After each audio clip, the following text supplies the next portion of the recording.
ಅವ್ರಿಗೆ 2 ತೆಂಗಿನಕಾಯಿ ಸಿಕ್ಕಿದಂತೆ, ಭಾರಿ ಖುಷಿ. ಎಂಥದ್ದು? ಈ ಗಿಡಕ್ಕೆ 3 ವರ್ಷ ಆಯಿತು. ಇದು ಹೆಣ್ಣು ಮರ ಆದರೆ ಇಲ್ಲಿ ಹೂ ಬಂದು ಇಲ್ಲೇ ಕಾಯಿ ಬಿಡ್ತದೆ.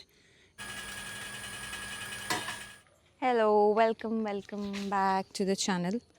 ಏನಿಲ್ಲ, ಸ್ವಲ್ಪ ವೆಜಿಟೇಬಲ್ಸ್ ಆಗಿದೆ. ಸ್ವಲ್ಪ ಅಂದರೆ ತುಂಬ ಸ್ವಲ್ಪ. ಅದನ್ನು ತೆಗಿಲಿಕ್ಕೆ ಬಂದ್ವಿ. ಯಾಕೆ ಅಂದರೆ ಇಲ್ಲಿ ಪಕ್ಷಿಗಳ ಕಾಟ ಜಾಸ್ತಿ ಆಗಿದೆ.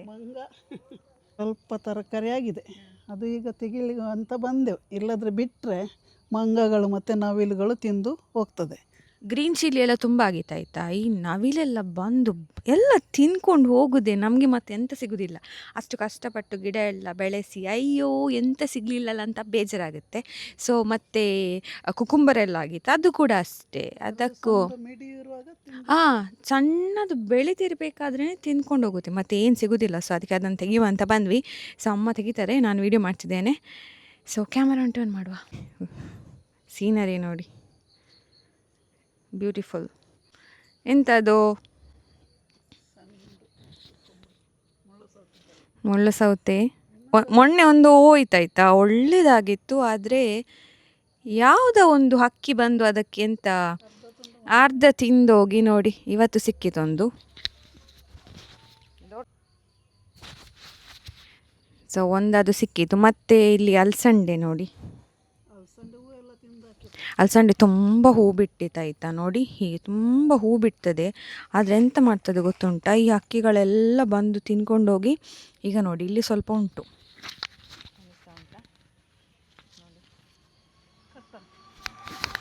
ನೋಡಿ ಅಮ್ಮ ಇಲ್ಲಿ ತೆಗಿತಾ ಇದ್ದಾರೆ. ಅದು ಹೂವು ಬಿಡುವಾಗ ತಿಂದು ಹೋಗುದೆ, ಮತ್ತೆ ಎಂತ ಸಿಗೋದಿಲ್ಲ ನಮಗೆ. ನಮಗೇನೆ ಬೇಜಾರಾಗುತ್ತೆ. ನೋಡಿ ಇಲ್ಲಿ ಉಂಟು.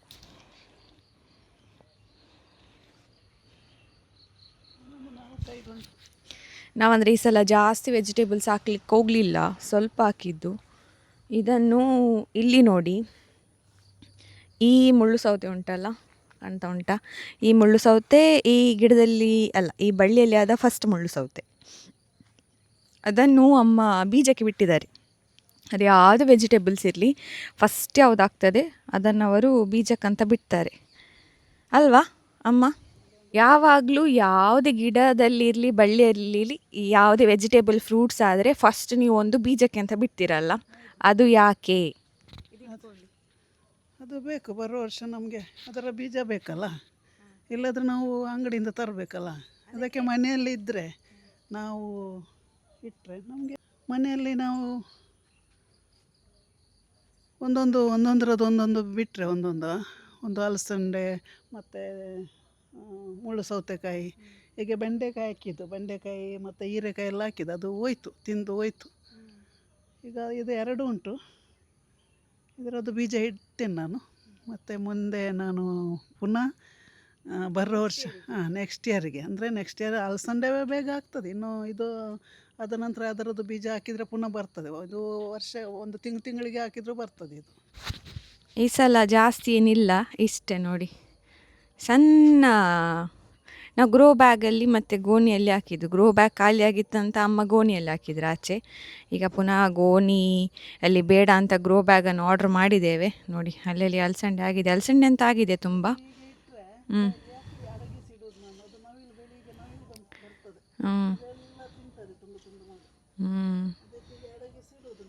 ನೋಡಿ ಸನ್ಸೆಟ್ ಆಗ್ತಾ ಉಂಟು, ಕಾಣ್ತಾ ಉಂಟಾ?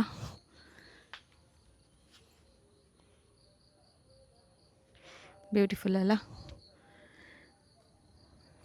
ಮತ್ತು ಈಗ ಅಮ್ಮನಿಗೆ ನೆಕ್ಸ್ಟ್ ಕೆಲಸ ಇರೋದು ಮಲ್ಲಿಗೆ ತೆಗಿಲಿಕ್ಕೆ. ಇಲ್ಲಿ ಸ್ವಲ್ಪ ಉಂಟು ಮಲ್ಲಿಗೆ ಅಲ್ಲಿ ಅದನ್ನು ತೆಗಿಲಿಕ್ಕೆ ಉಂಟು.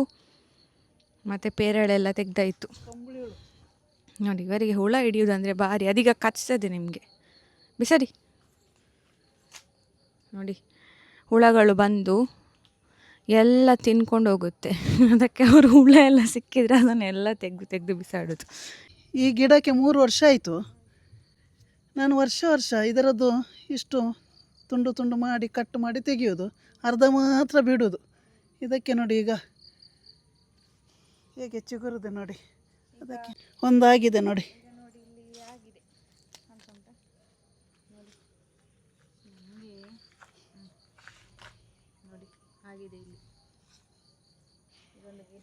ಅಲ್ಲಿ ಉಂಟು, ಅದು ಒಳ್ಳೆದು ಬಂದಿದೆ. ನಾನು ಮೊನ್ನೆ ನಾಟಿ ಮಾಡಿದ್ದು. ಹಾಂ, 1 ತಿಂಗಳಾಯ್ತು ಅಷ್ಟೇ. ಇಷ್ಟು ಈಗ ಬಂದಿದೆ ನೋಡಿ, ಹೂ ಬಂದಿದೆ, ಹೂ ಬಿಟ್ಟಿದೆ. ಅದು ಹೂ ಬಂದ ನಂತರ ಗೊತ್ತಾಗಬೇಕು. ಗಂಡು ಇಲ್ಲಿ ಉಂಟು ನೋಡು. ಮೊನ್ನೆ ಒಂದು ಶಾರ್ಟ್ ವಿಡಿಯೋ ಹಾಕಿದ್ದೆ, ನಮಗೆ ದಾರಿಯಲ್ಲಿ ಹೋಗುವಾಗ ಒಂದು ಗಂಡು ಪಪ್ಪಾಯ ಮರ ಕಾಣಲಿಕ್ಕೆ ಸಿಕ್ಕಿತ್ತು. ಅದನ್ನು ವಿಡಿಯೋ ಹಾಕಿದ್ದೆ. ಆ ವಿಡಿಯೋ ಹಾಕಿದ ಮೇಲೆ ತುಂಬ ಜನದ್ದು ನನಗೆ ಮೆಸೇಜ್ ಆಯಿತು, ಅದು ನಿಮ್ಗೆ ಹೇಗೆ ಗೊತ್ತಾಯಿತು ಗಂಡು ಮರ ಅಂತ, ಹೆಣ್ಣು ಮರ ಯಾಕೆ ಅಲ್ಲ ಹಾಗೆ ಹೀಗೆ ಅಂತ. ಸೊ ನಮ್ಮ ಮನೆಯಲ್ಲಿ ಕೂಡ ಈಗ ನೋಡಿದ ಪಪ್ಪಾಯ ಟ್ರೀ ಇನ್ನೂ ಹೂ ಬಿಡಬೇಕು, ಅದು ಗೊತ್ತಾಗೋದಿಲ್ಲ. ಇನ್ನೊಂದು ಉಂಟು ಬ್ಯಾಕ್ ಸೈಡ್, ಅದರಲ್ಲಿ ಹೂ ಬಿಟ್ಟಿದೆ. ಅದು ಯಾಕೆ ಗಂಡು ಪಪ್ಪಾಯ ಟ್ರೀ ಅಂತ, ಪಪ್ಪಾಯ ಟ್ರೀ ಅಲ್ಲ ಪಪ್ಪಾಯ ಪ್ಲ್ಯಾಂಟ್ ಅಂತ ಹೇಳ್ತೇನೆ ಬನ್ನಿ. ಅಮ್ಮನಿಗೆ 2 ತೆಂಗಿನಕಾಯಿ ಕೂಡ ಸಿಕ್ಕಿದಲ್ಲಿ, ಬನ್ನಿ ಹೇಳ್ತೇನೆ. ಇದು ಹೆಣ್ಣು ಮರ ಆದರೆ ಇಲ್ಲಿ ಹೂ ಬಂದು ಇಲ್ಲೇ ಕಾಯಿ ಬಿಡ್ತದೆ. ಗಂಡು ಆದರೆ ಈಗ ನೋಡಿ ಇಷ್ಟು ಸಣ್ಣ ಉಂಟು. ಹಾಂ, ಇದು ಹೀಗೆ ಬಂದು ಅಲ್ಲೇ ಕಾಯಿ ಬಿಡ್ತದೆ. ಗಂಡು ಆದರೆ ಇಷ್ಟು ಉದ್ದ ಬಂದು ಇದು ಹಾಂ ಅದು ಇಳಿತದೆ. ಕೆಲವೊಂದರಲ್ಲಿ ಇಷ್ಟು ಗಂಟು ಕಾಯಿ ಅಂತ ಹೇಳಿ ಸಣ್ಣದೊಂದು ಆಗ್ತದೆ, ಕೆಲವೊಂದರಲ್ಲಿ ಆಗೋದಿಲ್ಲ. ನೀವೀಗ ನೋಡ್ತಿರುವಂಥದ್ದು ಗಂಡು ಪಪ್ಪಾಯ ಗಿಡ ಆಯಿತಾ. ಇದರಲ್ಲಿ ಸಿಂಪಲ್ ಆಗಿ ಐಡೆಂಟಿಫೈ ಮಾಡೋದು ಹೇಗೆ ಅಂದರೆ, ಫ್ಲವರ್ಸ್ ನೋಡಿ ಬಂಚಾಗಿ ಉದ್ದಕ್ಕೆ ಸ್ಟೆಮ್ ಮೇಲೆ ಬರುತ್ತೆ. ಯೂಶ್ವಲಿ ಇದರಲ್ಲಿ ಫ್ರೂಟ್ಸ್ ಬರೋದಿಲ್ಲ. ಫೀಮೇಲ್ ಪ್ಲ್ಯಾಂಟ್ ಆದರೆ ಫ್ಲವರ್ಸ್ ಸ್ಟೆಮ್ ಹತ್ತಿರ ಬರುತ್ತೆ. ಪಾಲಿನೇಷನ್ ಆದಮೇಲೆ ಪಪ್ಪಾಯ ಫ್ರೂಟ್ ಕೂಡ ಇದರಲ್ಲಿ ಡೆವಲಪ್ ಆಗುತ್ತೆ. ಸಿಂಪಲ್ ಡಿಫ್ರೆನ್ಸ್ ಇದು male and female papaya plant ಬಗ್ಗೆ. ಅದು ಹೆಣ್ಣಾಗಿರಬೇಕು, ಇದು ಗೊತ್ತಾಗ್ತದೆ. ಅದು ಮೊನ್ನೆ ನಾಟಿ ಮಾಡಿದ್ದು ನಾವು. ಅದು ಒಳ್ಳೆದುಂಟು. ಬದನೆ ಆಗಿದೆ, ಹುಳ ತಿಂದಿದೆ, ಅದು ತೆಗಿಯೋ ಹುಳ ತಿಂದಿದೆ. ನಾನು ನಮ್ಮ ಮನೆಯಲ್ಲಿ ಅವಸ್ಥೆ ಇಷ್ಟೇ, ಒಳ್ಳೆ ವೆಜಿಟೇಬಲ್ಸ್ ಹಾಕೋದು ಹಾಳಾಗೋದು. ಇದು ಹೊಸತ್ತೆ ಗಿಡ, ಮೊನ್ನೆ ಬೇಸಿಗೆಗಾಲದಲ್ಲಿ ಹಾಕಿದ್ದು ನಾನು ಬೀಜ. ಗಿಡ ಒಳ್ಳೆದು ಬೆಳೆದಿದೆ, ಹಣ್ಣಿನ ಅವಸ್ಥೆ ಇಷ್ಟೇ ನೋಡಿ. ಇದು ಒಳ್ಳೆದುಂಟು. ಇದು ನೋಡುವಾಗ ಹೆಣ್ಣು ಥರ ಕಾಣ್ತದೆ. ನಾವು ಗೆಸ್ ಮಾಡುದು ಜೆಂಡರ್ ಪ್ರಿಡಿಕ್ಷನ್. ಇದು ಯಾರಾದ್ರೂ ಪ್ರೆಗ್ನೆಂಟ್ ಇದ್ರೆ ಗೆಸ್ ಮಾಡ್ತಾರಲ್ಲ, ಅವರಿಗೆ ಗಂಡು ಆಗ್ತದ. ಇನ್ನೊಂದು ಗಂಡು ಇಲ್ಲಿ ಉಂಟು ಕಾಣ್ತದ. ಹಾಂ, ಅದು ಕೂಡ ಹೂ ಬಿಟ್ಟದ್ದು ನೋಡಿ. ಇಂಪುಳೆ ಲಾಸ್ ಅಲ್ಲ. ಹೌದು, ಅದು ಒಂದು ಇರಬೇಕಂತೆ ತೋಟದಲ್ಲಿ. ಹೆಣ್ಣು ಪಪ್ಪಾಯಿ ಗಿಡ ಇದ್ದರೆ ಅದಕ್ಕೊಂದು ಅದು ಗಂಡು ಗಿಡ ಬೇಕಂತೇಳಿ. ಇಲ್ಲೊಂದು ಚಿಕ್ಕ ಪಪ್ಪಾಯ ಗಿಡದಲ್ಲಿ ಪಪ್ಪಾಯ ಹಣ್ಣಾಗಿದೆ ಆಯಿತಾ. ಅದನ್ನು ಅವರೀಗ ಹಣ್ಣಾಗಲಿಲ್ಲ, ಕಾಯಾಗಿದೆ. ಅದನ್ನು ಅವರು ತೋರಿಸ್ಲಿಕ್ಕೆ ಹೋಗೋದು. ನಾವು ಈವ್ನಿಂಗ್ ಟೈಮ್ ಹೊರಗಡೆ ಬಂದ್ವಿ, ಸ್ವಲ್ಪ ವೆಜಿಟೇಬಲ್ ತೆಗೀವ, ಇಲ್ಲಾಂದರೆ ನಾಳೆ ಬೆಳಿಗ್ಗೆ ಎಂತ ಸಿಗೋದಿಲ್ಲ, ಎಲ್ಲ ಅಕ್ಕಿ ಎಲ್ಲ ತಿಂದು ಬಿಡ್ತದೆ ಅಂತ. ಸೊ ಇಲ್ಲಿ ಒಂದು ವಿಡಿಯೋನೇ ಆಯಿತು.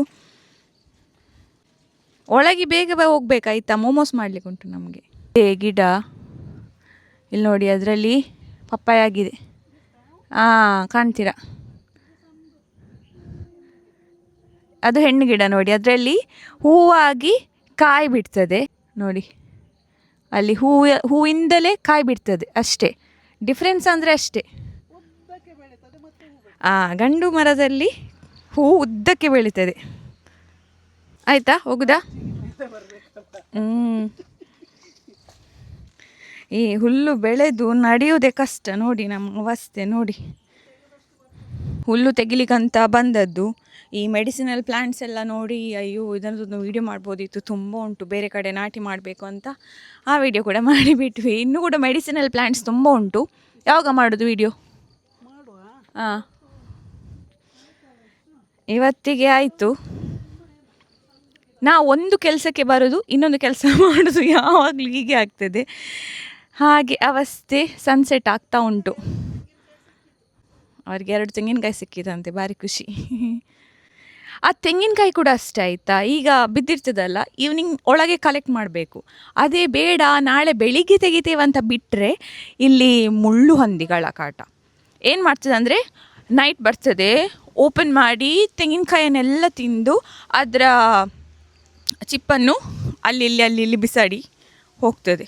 ಅದು ಪ್ರಾಬ್ಲಮ್ ಉಂಟು. So we have to be careful. ಇದೊಂದು 6 ಗಿಡ ನಾಟಿ ಮಾಡಿದ್ದು ನಾನು, ಬೆಂಡೆಕಾಯಿ ಗಿಡ. ಅದರಲ್ಲಿ 2 ಉಳಿದಿದೆ ಈಗ. ಒಂದು ಇಲ್ಲಿ ಉಂಟು, ಒಂದು ಇಲ್ಲಿ ಉಂಟು. ಇದೊಂದು ಬದನೆ ಗಿಡ 2 ಸಣ್ಣದುಂಟು. ಅದಕ್ಕೆ ಸ್ವಲ್ಪ ಗೊಬ್ಬರ ಹಾಕಿ ಅದು ತಂದು ನಾಟಿ ಮಾಡಿ ಬೀಜ ಹಾಕಿದ್ದು ನಾನು. ಸೊ ಒಳಗಡೆ ಹೋಗುವ ಅಲ್ಲ ಅಮ್ಮ, ನಾವು ಮೋಮೋಸ್ ಮಾಡಬೇಕಂತ ಪ್ಲ್ಯಾನ್ ಮಾಡಿದ್ದೇವೆ. So let's go and make some momos. ಹೋಗುವ. ಸೊ ಕೆಲವರಿಗೆ ಮೋಮೋಸ್ ಅಂದರೆ ತುಂಬಾ ಇಷ್ಟ, ನನಗೆ ಕೂಡ ತುಂಬಾ ಇಷ್ಟ. ಅಮ್ಮ ತುಂಬ ದಿನದಿಂದ ಹೇಳ್ತಿದ್ರು ಮೋಮೋಸ್ ತರಿಸುವ ಅಂತ. ಬಟ್ ಇವತ್ತು ಫೈನಲಿ ಆ ದಿನ ಕೊಡಿ ಬಂದಿದೆ, ತರಿಸೋದು ಬೇಡ ಮನೆಯಲ್ಲೇ ಮಾಡುವ ಅಂತ. ಅದಕ್ಕೆ ಎನಿಸಿದ್ವಿ ಮೈದಾದಲ್ಲಿ ಮಾಡೋದು ಬೇಡ, ರೈಸ್ ಪೇಪರಲ್ಲಿ ಒಂದು ಸಲ ಟ್ರೈ ಮಾಡುವ. ಹೇಗೂ ಯೂಟ್ಯೂಬಲ್ಲಿ ನೋಡಿದರೆ ವೀಡಿಯೋಸ್ ವೈರಲ್ ಆಗಿತ್ತು ರೈಸ್ ಪೇಪರ್ ರೆಸಿಪೀಸ್. ಸೊ ಅದಕ್ಕೆ ನಾನು ಎನಿಸಿದೆ ನಾವು ಕೂಡ ಒಂದು ಟ್ರೈ ಮಾಡುವ ಹೇಗಿರುತ್ತೆ ಅಂತ. ಫಸ್ಟ್ ಎನಿಸಿದ್ವಿ ರೈಸ್ ಪೇಪರ್ ರೋಲ್ ಮಾಡುವ ಅಂತ, ಮತ್ತು ಬೇಡ ಅಂತೇಳಿ ರೈಸ್ ಪೇಪರಿಂದ ಮೋಮೋಸ್ ಮಾಡುವ ಅಂತ. ಸೊ ಅದಕ್ಕೋಸ್ಕರ ನಾನು ಇನ್ಸ್ಟಾಮಾರ್ಟಿಂದ ರೈಸ್ ಪೇಪರನ್ನು ಕೂಡ ಆರ್ಡ್ರ್ ಮಾಡಿದ್ದೇನೆ. ಸೊ ಬನ್ನಿ ಇವತ್ತಿನ ರೆಸಿಪಿನ ಸ್ಟಾರ್ಟ್ ಮಾಡೋಣ. ಇಂಗ್ರೀಡಿಯೆಂಟ್ಸ್ ಕೂಡ ತುಂಬಾ ಸಿಂಪಲ್ ಆಗಿದೆ and preparation is also very easy. So let's get started with today's video. By the way, rice paper ಅಂದರೆ ಏನು? ನಾನು ಇದನ್ನು ಪ್ರಿಪೇರ್ ಮಾಡುವಾಗ ನನ್ನ ಕಸಿನ್ ನನ್ನ ಜೊತೆ ಇದ್ಲು. ಅವಳದು ಕ್ವೆಶನ್ ಇತ್ತು, what is this rice paper ಅಂತ. ಫಸ್ಟ್ ರೈಸ್ ಪೇಪರ್ ಅಂದರೆ ಏನು ಅಂತ ಹೇಳ್ತೀನಿ. Rice paper is a thin sheet ಆಯಿತಾ. ಮೇಯ್ನ್ಲಿ ಇದನ್ನು ಅಕ್ಕಿ ಹಿಟ್ಟಿನಿಂದ ಮತ್ತು ನೀರು ಬೆರೆಸಿ ಇದನ್ನು ಮಾಡ್ತಾರೆ. ಯೂಶ್ವಲಿ ವಿಯೆಟ್ನಾಮಲ್ಲಿ ಯೂಸ್ ಮಾಡ್ತಿದ್ರು. Vietnam style spring roll, wraps ಎಲ್ಲ ಮಾಡುವಾಗ ಇದನ್ನು ತುಂಬಾ ಯೂಸ್ ಮಾಡ್ತಿದ್ರು. ಇದನ್ನು ನೀರಲ್ಲಿ ಸ್ವಲ್ಪ ಅದ್ದಿ ಇಟ್ಟು ಮತ್ತೆ ಯೂಸ್ ಮಾಡಬೇಕಾಗತ್ತೆ, ಯಾಕೆಂದರೆ ಇದು ಸ್ವಲ್ಪ ಹಾರ್ಡಿರುತ್ತೆ. ಅದಕ್ಕೆ ನೀರಲ್ಲಿ ಸ್ವಲ್ಪ ಅದ್ದಿ ಇಟ್ಟು ಮತ್ತೆ ಯೂಸ್ ಮಾಡಬೇಕಾಗತ್ತೆ. ಸೊ ಸಿಂಪಲಾಗಿ ಈಸಿಯಾಗಿ ಮೋಮೋಸ್ ಕೂಡ ಇದರಿಂದ ಪ್ರಿಪೇರ್ ಮಾಡ್ಬೋದು. ಸೊ ಅದೇ ರೆಸಿಪಿನ ನಾವೀಗ ಮಾಡ್ತಾ ಇರೋದು. ನಾನಿಲ್ಲಿ ಒಂದು ಇಡೀ ರೈಸ್ ಪೇಪರನ್ನು 4 ಪೀಸಾಗಿ ಕಟ್ ಮಾಡಿ ಇಟ್ಕೊಳ್ತಾ ಇದ್ದೇನೆ. ನಿಮಗೆ ಎಷ್ಟು ಮೋಮೋಸ್ ಮಾಡಲಿಕ್ಕೆ ಉಂಟು ಅಷ್ಟು ಪೀಸಸನ್ನು ಕಟ್ ಮಾಡಿ ನೀವು ಇಟ್ಕೊಳ್ಳಿ. ಇದು ಒಂದು ಪೀಸಲ್ಲಿ ಒಂದು ಮೋಮೋ ಮಾಡ್ಬೋದು, ಅದಕ್ಕೋಸ್ಕರ ನನಗೆ ಎಷ್ಟು ಬೇಕಷ್ಟು ಕಟ್ ಮಾಡಿ ಇಟ್ಕೊಳ್ತಿದ್ದೇನೆ. ನಾವಿವತ್ತು ಮಾಡ್ತಾ ಇರುವಂಥದ್ದು ಚಿಕನ್ ಸಾಸೇಜ್ ಮೋಮೋಸ್ ಆಯಿತಾ. ಅದಕ್ಕೋಸ್ಕರ ಇಲ್ಲಿ ಅಮ್ಮ ಕಟ್ಟಿಂಗ್ ಸ್ಟಾರ್ಟ್ ಮಾಡಿದ್ದಾರೆ. ಸಾಸೇಜನ್ನು ಸಣ್ಣದಾಗಿ ಅವರು ಇಲ್ಲಿ ಕಟ್ ಮಾಡ್ತಾ ಇದ್ದಾರೆ. ನಿಮಗೆ ಸಾಸೇಜ್ ಯೂಸ್ ಮಾಡಲಿಕ್ಕೆ ಬೇಡ ಅಂದರೆ ಚಿಕನ್ ಮಿನ್ಸ್ ಕೂಡ ಯೂಸ್ ಮಾಡ್ಬೋದು, ಅಥವಾ ನಿಮಗೆ ವೆಜಿಟೇಬಲಲ್ಲಿ ಮಾಡಲಿಕ್ಕೆ ಬೇಕಾದರೆ ಮಿಕ್ಸ್ ವೆಜಿಟೇಬಲ್ಸನ್ನು ಯೂಸ್ ಮಾಡ್ಬೋದು. ನಾನು ಈ ಚಿಕನ್ ಸಾಸೇಜ್ ಜೊತೆಗೆ ವೆಜಿಟೇಬಲ್ಸನ್ನು ಕೂಡ ಯೂಸ್ ಮಾಡ್ತಾ ಇದ್ದೀನಿ. ನಿಮಗೆ ಸ್ಪೆಷಲಾಗಿ ಮಾಡಲಿಕ್ಕೆ ಬೇಕಾದರೆ ನೀವು ಪನ್ನೀರ್ ಆರ್ ಮಶ್ರೂಮ್ ಏನಾದರೂ ಹಾಗೆ ಕೂಡ ಯೂಸ್ ಮಾಡ್ಬೋದು. ಸೊ ಇಲ್ಲಿ ಕಟ್ಟಿಂಗ್ ಆಗಿದೆ. ಇಲ್ಲಿ ಆನಿಯನನ್ನು ನೀವು ನೋಡ್ಬೋದು, ಸಣ್ಣದಾಗಿ ಕಟ್ ಮಾಡಿದ್ದೀನಿ. ಅದರ ಜೊತೆಗೆ ಕ್ಯಾರೆಟನ್ನು ತುರಿದು ರೆಡಿ ಮಾಡಿ ಇಟ್ಕೊಂಡಿದ್ದೀನಿ. ಬೇರೆ ಉಳಿದದ್ದು ಕಟ್ಟಿಂಗ್ ಅಮ್ಮ ಇಲ್ಲಿ ಮಾಡ್ತಾ ಇದ್ದಾರೆ. ಹಾಗಾದರೆ ನಾವು ಇದರ ಸ್ಟಫಿಂಗನ್ನು ರೆಡಿ ಮಾಡ್ಕೊಳ್ಳೋಣ. ಸ್ವಲ್ಪ ಬಾಣಲೆ ಬಿಸಿ ಆದಮೇಲೆ ಇದಕ್ಕೆ ನಾನು ಸನ್ಫ್ಲವರ್ ಆಯಿಲ್ ಹಾಕ್ಕೊಳ್ತಾ ಇದ್ದೀನಿ. ಎಣ್ಣೆ ಸ್ವಲ್ಪ ಬಿಸಿ ಆಯಿತು. ಇದಕ್ಕೆ ಸಣ್ಣದಾಗಿ ಕಟ್ ಮಾಡಿ ಇಡ್ತಕ್ಕಂಥ ಈರುಳ್ಳಿಯನ್ನು ಹಾಕಿ ಸ್ವಲ್ಪ ಫ್ರೈ ಮಾಡ್ತಾ ಇದ್ದೀನಿ. ಈರುಳ್ಳಿದು ಬಣ್ಣ ಸ್ವಲ್ಪ ಬದಲಾಗ್ತಿದ್ದಾಗೆ ನಿಮಗೆ ಯಾವ ವೆಜಿಟೇಬಲ್ಸ್ ಬೇಕೋ ಆ ವೆಜಿಟೇಬಲ್ಸನ್ನು ಹಾಕ್ಬೋದು. ನಾನಿಲ್ಲಿ ಕ್ಯಾರೆಟ್ ಮತ್ತು ಬೀನ್ಸನ್ನು ಮೊದಲಿಗೆ ಹಾಕಿ ಇದನ್ನು ಸ್ವಲ್ಪ ಫ್ರೈ ಮಾಡ್ತಿದ್ದೀನಿ. ಸ್ವಲ್ಪ ಇದು ಕುಕ್ ಆಗಬೇಕು, ಅಟ್ಲೀಸ್ಟ್ 50% ಕುಕ್ ಆಗಲಿ ಅಂತ. ಅದಾದಮೇಲೆ ಇದಕ್ಕೆ ನಾನೀಗ ಕಟ್ ಮಾಡಿ ಇಡ್ತಕ್ಕಂಥ ಚಿಕನ್ ಸಾಸೇಜನ್ನು ಹಾಕ್ಕೊಳ್ತಾ ಇದ್ದೀನಿ. ನಿಮಗೆ ಚಿಕನ್ ಸಾಸೇಜ್ ಬೇಡ ಆದರೆ ನೀವು ಚಿಕನ್ ಅಥವಾ ಪನ್ನೀರ್, ಮಶ್ರೂಮ್ ನಿಮಗೆ ಯಾವ್ದು ಇಷ್ಟ ಅದನ್ನು ಹಾಕ್ಕೊಳ್ಬೋದು. ಇದಕ್ಕೆ ಬೇರೆ ವೆಜಿಟೇಬಲ್ಸ್ ಆ್ಯಡ್ ಮಾಡ್ಕೊಳ್ಳೋದಾದರೆ ನೀವು ಅದನ್ನು ಹಾಕ್ಕೊಳ್ಬೋದು. ಇದಕ್ಕೆ ಸ್ವಲ್ಪ ಅರಶಿನ ಹುಡಿ, ರುಚಿಗೆ ತಕ್ಕಷ್ಟು ಉಪ್ಪು ಮತ್ತು ಸ್ವಲ್ಪ ಸೋಯಾ ಸಾಸನ್ನು ಹಾಕಿ ಈಗ ಎಲ್ಲವನ್ನು ಮಿಕ್ಸ್ ಮಾಡಬೇಕಾಯ್ತಾ. ಅದರ ನಂತರ ನಾನಿಲ್ಲಿ ಸ್ಪ್ರಿಂಗ್ ಆನಿಯನ್ ಹಾಕ್ಕೊಳ್ತಾ ಇದ್ದೇನೆ. ಸ್ಪ್ರಿಂಗ್ ಆನಿಯನ್ ಹಾಕಿ ಅದರ ನಂತರ ಸ್ವಲ್ಪ ಕೊತ್ತಂಬರಿ ಸೊಪ್ಪನ್ನು ಕೂಡ ಹಾಕ್ಕೊಳ್ತಾ ಇದ್ದೀನಿ. ಅದಾದಮೇಲೆ ಇದಕ್ಕೆ ಹಾಕಲಿಕ್ಕಿರುವಂಥದ್ದು ಸ್ವಲ್ಪ ಇಂಗ್ರೀಡಿಯೆಂಟ್ಸ್, ಸ್ವಲ್ಪ ಚಿಲ್ಲಿ ಪೌಡರ್. ನಾನಿಲ್ಲಿ ಗ್ರೀನ್ ಚಿಲ್ಲಿ ಯೂಸ್ ಮಾಡಲಿಲ್ಲ, ಅದಕ್ಕೆ ಇಲ್ಲಿ ಚಿಲ್ಲಿ ಪೌಡರ್ ಹಾಕ್ಕೊಳ್ತಾ ಇದ್ದೀನಿ. ಅದಾದಮೇಲೆ ಚಿಕನ್ ಮಸಾಲ ಪೌಡರ್ ಹಾಕ್ಕೊಳ್ತಾ ಇದ್ದೀನಿ. ಅದಾದಮೇಲೆ ಸ್ವಲ್ಪ ಜಿಂಜರ್ ಗಾರ್ಲಿಕ್ ಪೇಸ್ಟ್ ಎಲ್ಲ ಮಿಕ್ಸ್ ಮಾಡಿ ಇದು ಸ್ವಲ್ಪ ಕುಕ್ ಆಗಬೇಕು. 50% ಈ ಸ್ಟಫಿಂಗ್ ಕುಕ್ ಆದರೆ ಸಾಕು. ಈಗ ಇದು ರೆಡಿ ಆಯಿತು. ನಾವೀಗ ಮೋಮೋಸ್ ಮಾಡ್ಕೊಳ್ಳೋಣ. ಈಗ ಈ ರೈಸ್ ಪೇಪರ್ ಏನಿದೆ ಇದನ್ನು ನಾವು ಕಟ್ ಮಾಡಿ ಇಟ್ಕೊಂಡಿದ್ವಿ ಅಲ್ಲ, ಒಂದು ರೈಸ್ ಪೇಪರನ್ನು 4 ಪೀಸಾಗಿ ಕಟ್ ಮಾಡಿ ಇಟ್ಕೊಂಡಿದ್ವಿ. ಅದನ್ನು ನೀರಲ್ಲಿ ಅದ್ದಿ ಇಡಬೇಕು. ಒಂದು ರೈಸ್ ಪೇಪರನ್ನು ಒಂದು ಮ್ಯಾಕ್ಸಿಮಮ್ 10 ಸೆಕೆಂಡ್ಸ್ ಮಾತ್ರ ಅದ್ದಿ ಇಡಬೇಕು. ಅದರ ನಂತರ ಈ ರೀತಿಯಾಗಿ ಮೋಮೋಸನ್ನು ಮಾಡಬೇಕು. ನನ್ನದು ಶೇಪ್ ಅಷ್ಟು ಪರ್ಫೆಕ್ಟಾಗಿ ಬರಲಿಲ್ಲ, ನನಗೆ ಎಷ್ಟು ಗೊತ್ತುಂಟು ಅಷ್ಟು ಟ್ರೈ ಮಾಡಿದ್ದೇನೆ. ಹೋಪ್ ಮೋಮೋಸ್ ಥರ ಕಾಣ್ತಾ ಉಂಟಂತ ಅಂದ್ಕೊಂಡಿದ್ದೀನಿ. ಅದಾದಮೇಲೆ ನಾವು ಇದನ್ನು ಸ್ಟೀಮ್ ಮಾಡಿದ್ದು. ನೀವು ಸ್ಟೀಮ್ ಆಗಿ ನಿಮಗೆ ಸ್ಟೀಮ್ ಮೋಮೋಸ್ ಇಷ್ಟ ಇಲ್ಲ ಅಂದರೆ ನಿಮಗೆ ಫ್ರೈಡ್ ಮೋಮೋಸ್ ಇಷ್ಟ ಆದರೆ ಹಾಗೆ ಕೂಡ ಬಳಸ್ಬೋದು. ಇನ್ ಕೇಸ್ ನೀವು ಸ್ಟೀಮ್ ಮಾಡೋದಾದರೆ ನಾವಿಲ್ಲಿ ಬಾಳೆ ಎಲೆಯನ್ನು ಬಳಸಿದ್ದೇವೆ. ನೀವು ಬಟರ್ ಪೇಪರನ್ನು ಕೂಡ ಬಳಸ್ಬೋದು. ಅದನ್ನು ಬಳಸೋದಾದರೆ ಅದಕ್ಕೆ ಎಣ್ಣೆ ಸವರಿ ಮತ್ತೆ ಮೋಮೋಸನ್ನು ಸ್ಟೀಮ್ ಮಾಡಲಿಕ್ಕೆ ಇಡಿ, ಇಲ್ಲಾದರೆ ಅಂಟಿ ಬಿಡುತ್ತೆ. ಮತ್ತು ಹತ್ರ ಇಡ್ಲಿಕ್ಕೆ ಹೋಗಬೇಡಿ, ಸ್ವಲ್ಪ ಗ್ಯಾಪ್ ಕೂಡ ಕೊಡಬೇಕು ಮೋಮೋಸ್ನ ನಡುವೆ. ಮೋಮೋಸ್ ಈಗ ರೆಡಿ ಆಯಿತು. ಒಂದು 10 ಮಿನಿಟ್ಸ್ ನಾವು ಸ್ಟೀಮ್ ಮಾಡಿದ್ದೇವೆ ಇದನ್ನು, ಅದಕ್ಕಿಂತ ಜಾಸ್ತಿ ಸ್ಟೀಮ್ ಮಾಡಬೇಕಾಗಿಲ್ಲ. ಮ್ಯಾಕ್ಸಿಮಮ್ 10 ಮಿನಿಟ್ಸ್, ನಾವು ಐ ಥಿಂಕ್ 8 ಮಿನಿಟ್ಸ್ ಸ್ಟೀಮ್ ಮಾಡಿದ್ದೇವೆ. ಇದೀಗ ರೆಡಿ ಆಗಿದೆ. ಬನ್ನಿ ಟೇಸ್ಟ್ ಮಾಡೋಣ ಶೆಜ್ವಾನ್ ಚಟ್ನಿಯೊಟ್ಟಿಗೆ. ಟೇಸ್ಟ್ ಮಾಡುವ. ನಾನು ಶೆಜ್ವಾನ್ ಚಟ್ನಿಯೊಟ್ಟಿಗೆ ಟೇಸ್ಟ್ ಮಾಡ್ತಿದ್ದೇವೆ. ರೆಡಿ? ಚೂಸ್.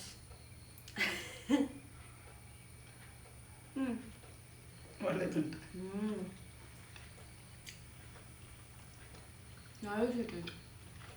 ಸೂಪರ್ ಅಲ್ಲ? ಒಂಥರ ಚೀವಿ ಆಗಿದೆ ಅಲ್ಲ? ಸ್ವಲ್ಪ ಫ್ರೈ ಮಾಡಿ ತಿಂದರೆ ಒಳ್ಳೇದಾಗ್ಬೋದು ಅಂತಲ್ಲ? ಫ್ರೈಡ್ ಮಾಡಿದ್ರೆ ಒಳ್ಳೆದಾಗ್ತದೆ ಸ್ಟೀಮ್ಗೆ. ನೆಕ್ಸ್ಟ್ ಟೈಮ್ ಫ್ರೈಡ್ ಟ್ರೈ ಮಾಡ್ತೇವೆ. ಸ್ಟೀಮ್ಡ್ ಅಂಟು ಸೂಪರ್ ಆಗಿದೆ. ತಿನ್ನಿ ಸಾಕು ನನಗೆ. ಸಾಕಾ? ಅವರಿಗೆ ಫ್ರೈಡ್ ಇಷ್ಟ, ಅದಕ್ಕೆ. ವಿದೌಟ್ ಸಾಸ್ ಕೂಡ ಒಳ್ಳೆದುಂಟು.